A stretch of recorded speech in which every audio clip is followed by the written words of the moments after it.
ஒன்று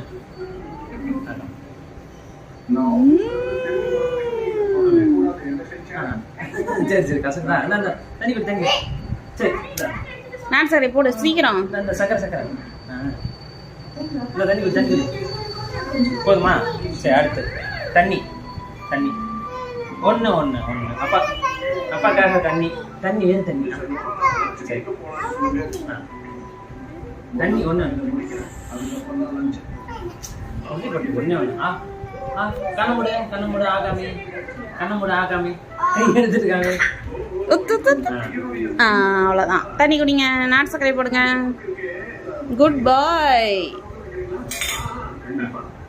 நல்ல பிள்ளையா இருக்கே. அவன் பெரிய கட்டியா பார்ப்பான். ஓகே சூப்பர் கை கொடுங்க. Very good.